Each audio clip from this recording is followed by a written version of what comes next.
Hello, everybody. Welcome to another edition of Know the Foe podcast on the Bill on the Buckeyes Substack. I'm joined today by fellow Substacker Audrey Snyder, who left the Athletic this spring and now does a great job of covering Penn State on Substack as well. Welcome, Audrey. Thanks for doing this. Good to see you, Bill. This is the game we all thought we were getting, right? Penn State, Ohio State. Yeah, that's clearly not the season that Penn State expected. I'll start with the most basic question of all: what went wrong? Man, you know what? I'm gonna steal a James Franklin line. It's a combination of things. It always is. I mean, it's so crazy because I think there was also an overassessment of the amount of talent on this team. I think that's part of it. And we all saw that, okay, they were so close in the semifinal. Yeah, sure, they had the easy path last year. You have all of that. The returning talent has not been nearly as good as we all thought. Like everybody thought, okay, the baseline for Drew Allard, Deni Dennis Sutton, Zane Durant, like it's pretty high. Those guys did not play up to expectations. Like, so I think you had that part, right?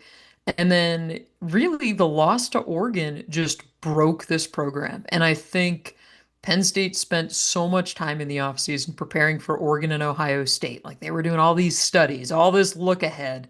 And, the whole James Franklin 1-0 each week thing, it held true. But I think when you lost in double overtime to Oregon, it was like, oh no, like this panic just set in. And the strangest thing is they go out to UCLA, of course, and lose that game. And that just continued a theme of Franklin's tenure. Like once this team lost one game, and it's just been that way throughout his tenure, they are ripe for the picking that following week. And it's funny because you look at it now and you say, well, even had they lost to UCLA, like you still would have those other opportunities, but then you lose to Northwestern, Aller's out for the year, and then you're going on the road to Iowa with a backup quarterback, and then obviously this week, and oh yeah, Bill, they have Indiana coming to State College next week. I mean, Right. I don't think this team gets to bowl eligibility. So I mean, it just completely fell apart.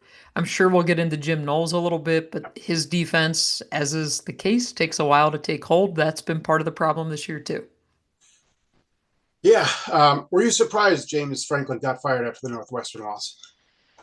I wasn't surprised that it happened just because the mood in the stadium, the fan response was so toxic that I felt like Penn State had to make the move because it's like, okay, at that point, these guys aren't going to be home for a month. They're going to come back after playing Ohio State, probably not winning, and it looks like there's a good chance that maybe Indiana drops 70 on them, right? So how bad, how toxic does it get in the stadium then if it was already that bad? So I wasn't necessarily surprised, but it felt extremely surreal. Like, I had this story ready to go that Sunday, woke up early just in case they would not, bury it in the NFL window, which of course they always do, Right. right? Right. Um, but you're seeing it, you're like, wow, they just did it. And like Penn State, from all of my reporting, everything around it, like it was a very as nice as it can be, right? A very nice goodbye of like they didn't kick James Franklin out of the building. I mean, he was in his office working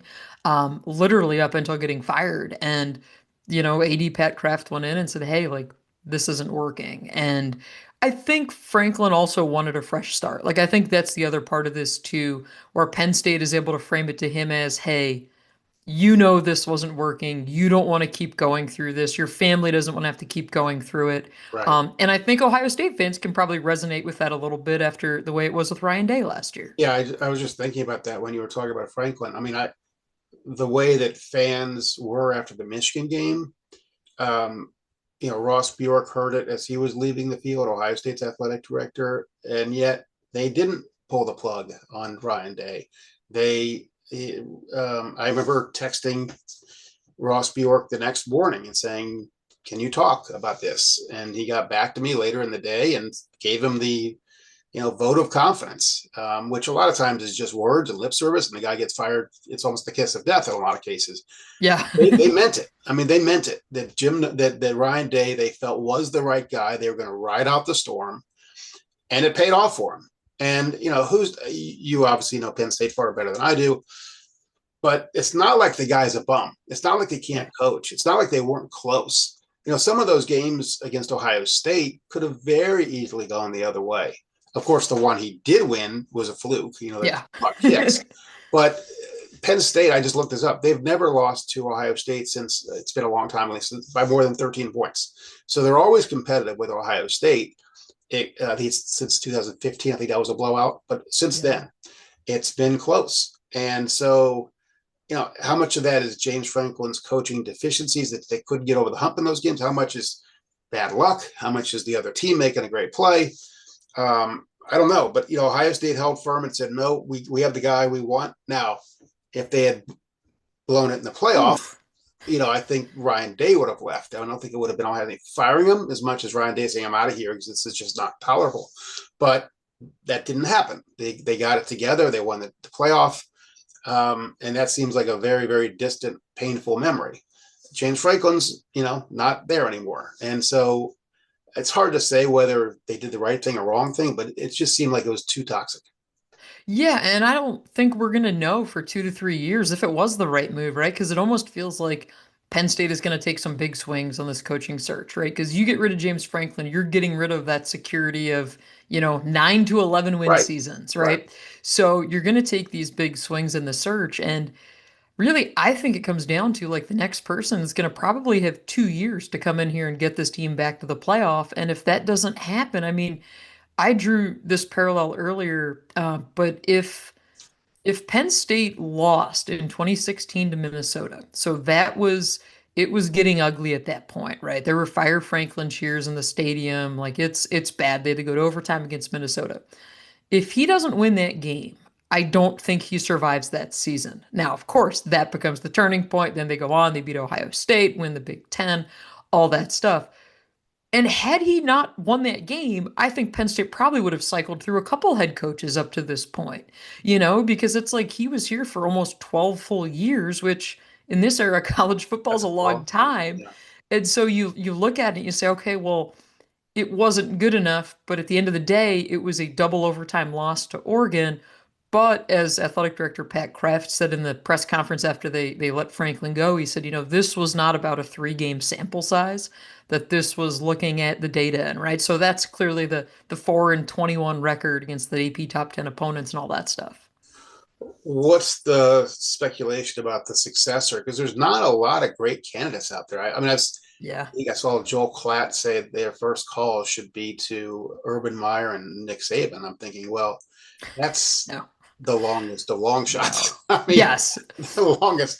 I mean, Urban Yeah. told me he's done, and Yeah. he's made it. He's told other people he's done. Nick Saban's at least 10 years older than Urban. I can't imagine that he would. No. Can't imagine. No. Yeah, and I think this is where, the hot name here, the one that makes a lot of sense is Matt Rule because he, Sure. grew up in State College. He's super close friends with athletic director Pat Kraft.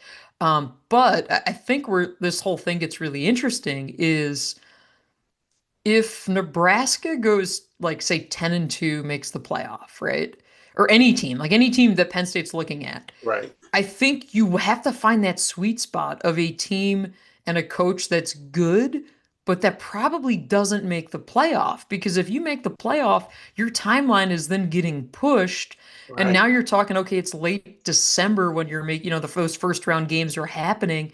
That's a long time to try and hold on.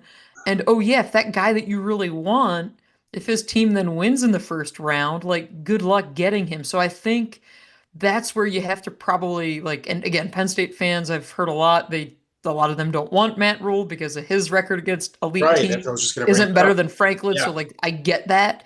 Um, but I think, yeah, like that's kind of what you're looking at. I do not see Brian Kelly here at all. Like that to me is just not a fit. Same thing with Lane Kiffin. I don't see that at all. So it's like, where are you getting these candidates from? Because I think with Florida opening too, it's like that's probably more of the Kiffin, Drinkwitz, Yeah. that group, right? Right. So the other like way to think about it is, does Penn State maybe need to hire someone before James Franklin lands where he's going to go next? Because are any of these players going to try to follow James to his next spot?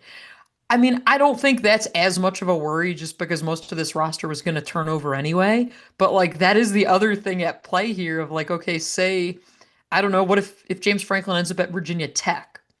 how many of these younger guys maybe try to follow him? Or for Ohio State fans, I'm sure the guy that they're probably going to have their eyes on is Chaz Coleman, right? The Ohio guy, defensive end, who's been a bright spot for Penn State this year. Is he someone that, maybe Penn State loses out on in the Yeah, offseason? So yeah, it is fascinating. I mean, I think you look at this pool of candidates because I think that's where they're at right now. Because again, I mean, Penn State makes this move in mid-October. Like right.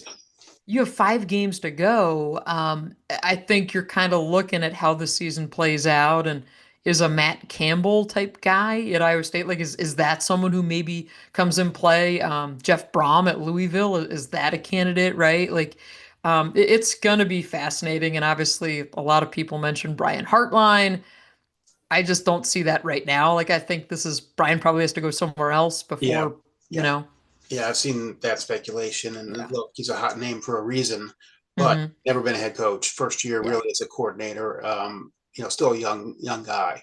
The other factor in all this is signing day is now in December, and so that's a problem for Penn Yeah. State. Do they keep their guys? I mean, I've already seen some decommitments. Oh yeah.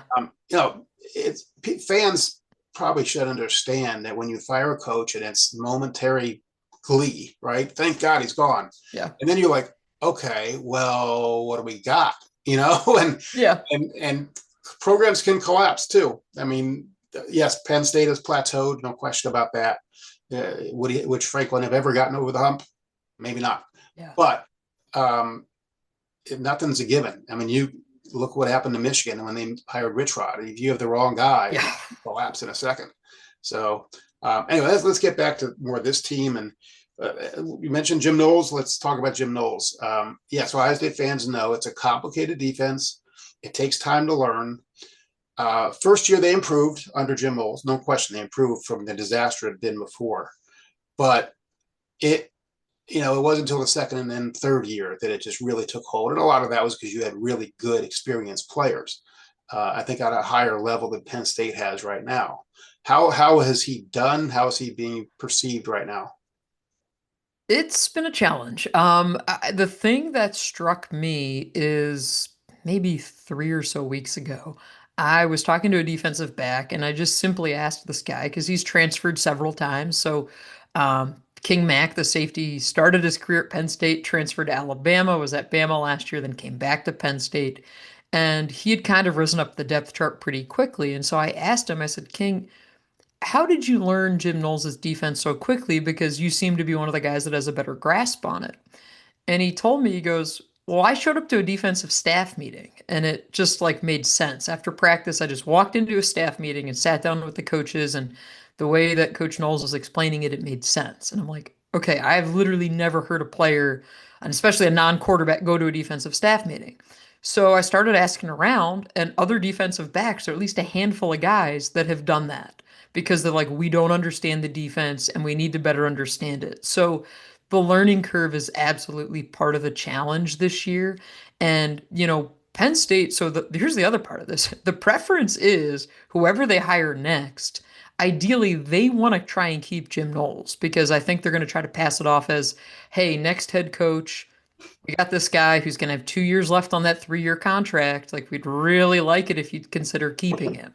Um, Now, the other side of that is, so in my head, I'm thinking, well, okay, it's been tons of learning curve, learning pains year one.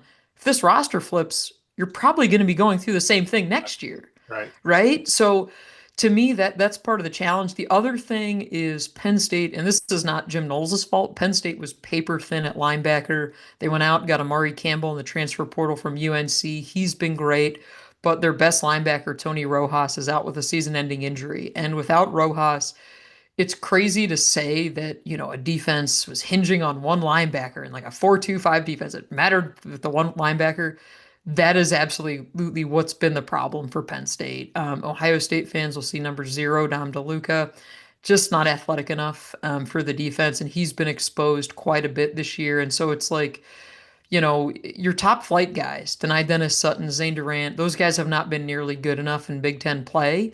And then you add in there, oh yeah, your best linebacker's gone for the year in the one position you couldn't afford to lose anybody.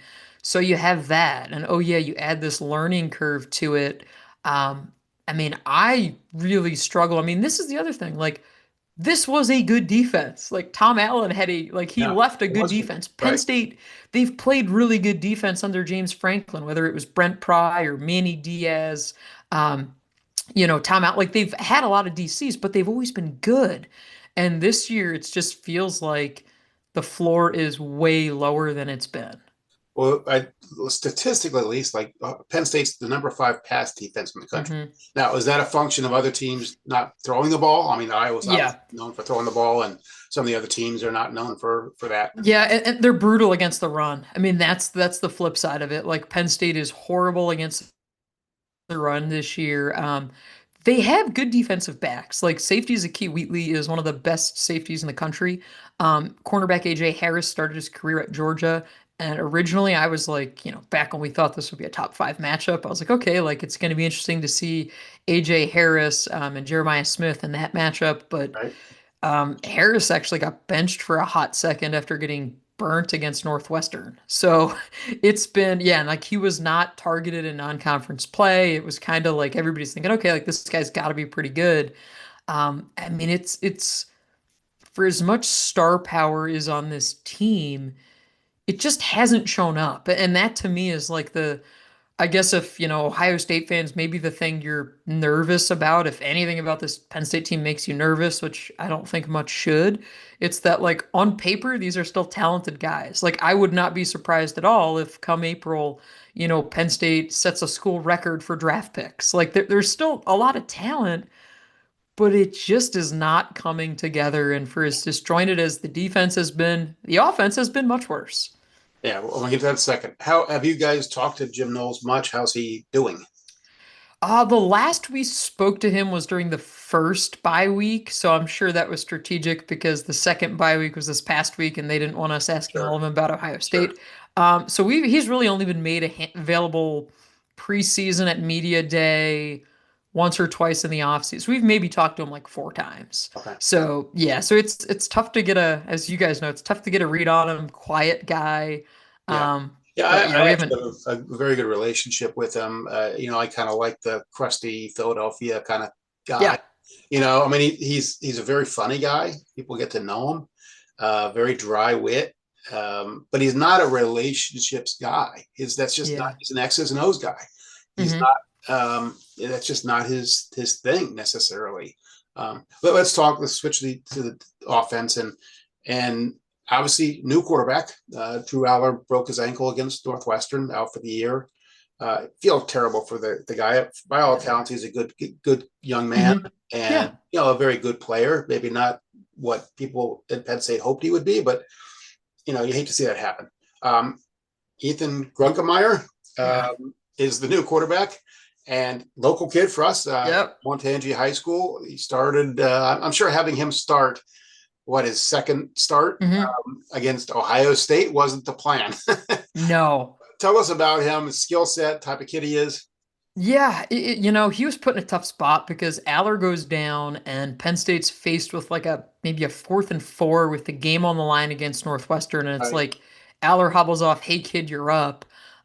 Comes in, scrambles, doesn't get anything on the fourth down, and the game is basically over. So Penn State, they had the time to try and get him ready for Iowa.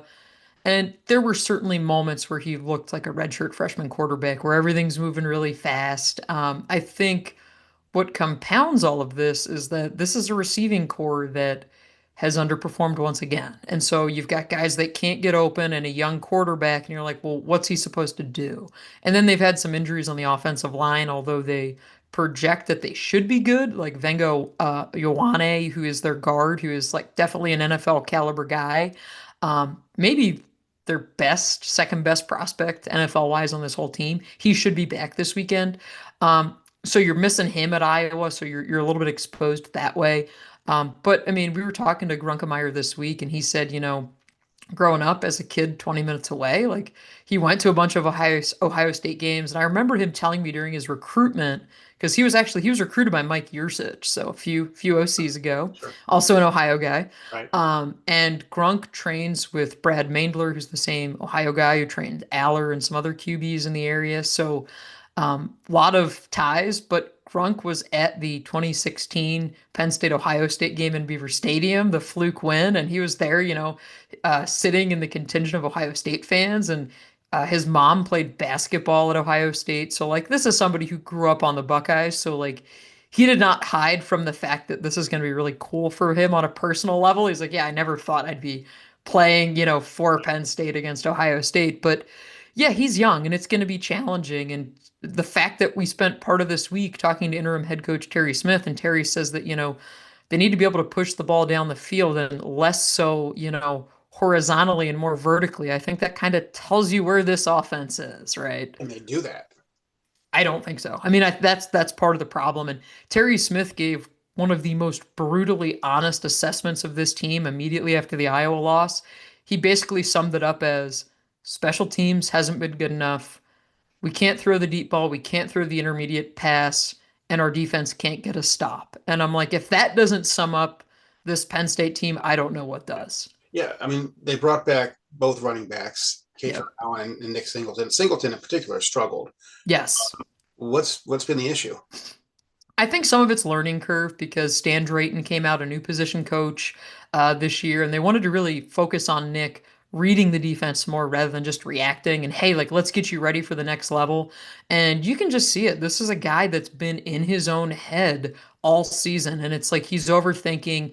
And they thought they could like get him out of it, but it just has not happened yet. And Katron Allen has been the far superior back this season. And James Franklin like had a reluctance to keep feeding him. And I think part of that goes back to one of the problems, which was Franklin wanted to be loyal to his guys. And, you get Nick Singleton to come back for this year because, I'm sure you're telling him, hey, we're going to continue to feed you the ball, this and that. So you bring him back, you want to use him, but your most productive guy is the other guy. So I think, if Penn State's going to have any shot in this game, which I do not think they do, they're going to have to run Katron Allen. That's what they were able to do against Iowa, and Terry Smith committed to Katron, and like it was not a 50-50 split, which had been the case up into that game. So yeah, that's kind of they're really their only path to victory. Yeah, you mentioned the wide receivers. That's been a problem for a while. Um, Yeah. uh, I mean, the in the worst. I mean, I think they hit bottom when against Notre Dame, not one receiver caught a pass. Yeah, in the All the semifinal. receptions Yep.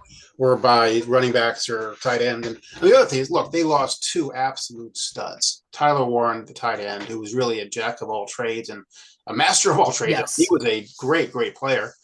And of course, oh my God, the defensive end's name is just Abdul Carter. yeah, of course. Yep. Yep. And for Ohio State, that's a famous game because that's the game Donovan Jackson had to move to left tackle and Yes. held his own, um, and I think that Penn State fans, tell me if I'm wrong, underestimated just the impact that those guys had and Yeah. their loss would have. No, I think we all did. I mean, I think that's the one of the other reasons when you say like this year what went wrong. And part of that was that Penn State really believed in these other guys. That okay, the guy behind him, like Deni Dennis Sutton is going to be this dominant edge rusher, and you're not going to be able to move him around as much as you did Abdul Carter, but he's going to be a really, really good first round pick kind of guy. Yeah, Deni looked great in non-conference play when you can just bully guys, but that consistency hasn't been there in Big Ten play. And I think same thing. Like they kept telling us, like, oh, we have, this really deep tight end room. We're gonna be fine. Like, Khalil Dinkins is gonna be great, all these things.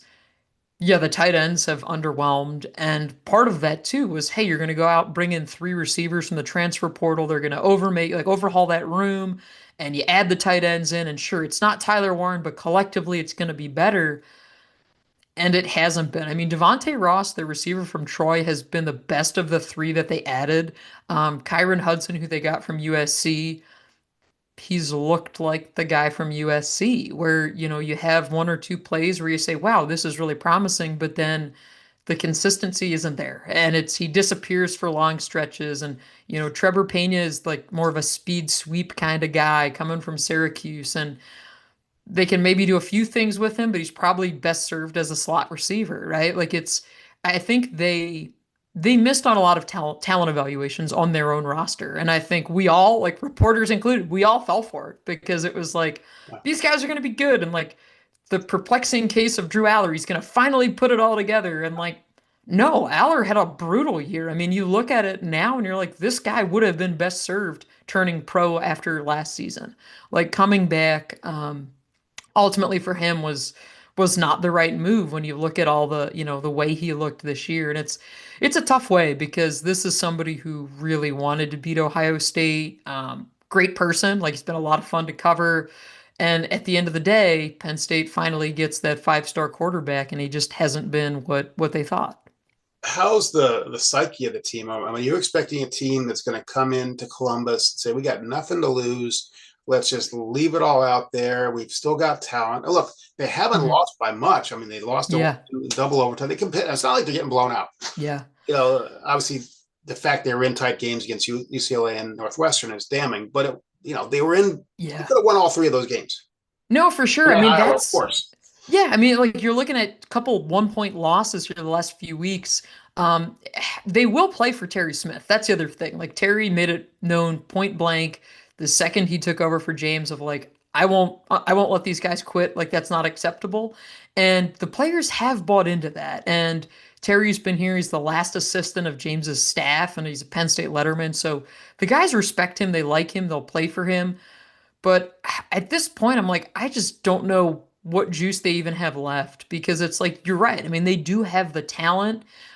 Sure, this would make their season, but how they got to this point, I think, is more indicative of what this team really is than maybe what they can potentially do on Saturday. I mean, I also think they're probably at the point where these guys are going to be getting pushed and pulled in a lot of directions with, Right. hey, Right. do you want to be here? I mean, the same thing with the coaching staff. Like we talked with Andy Kotelnicki last week, the offensive coordinator, and he's like, yeah, we all are kind of in this together. Of the only thing we know right now is that everybody's future is uncertain. So I will say this won't help Ohio State fans feel good about this, but the last time Penn State won in Columbus was with an interim Uh, head coach and Tom but Bradley in and that 2011. was 2011, and that Yeah. was. If you think this is bad, I mean, that was Oh yeah, it the can always be scandal. worse. That Yeah. was the Sandusky scandal was just Yep. unfolding, and they came here and beat Ohio State. Now the 2011 team's the worst team Ohio State's had in Yeah. a long Yeah. time.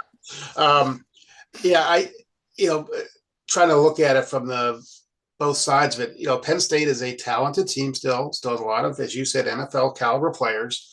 They've not been blown out. They still, but on the other hand, you're starting a redshirt freshman quarterback who's probably not ready. Yeah. You don't have the receivers like Ohio State has, not even close, to be able to go make the 50-50 plays.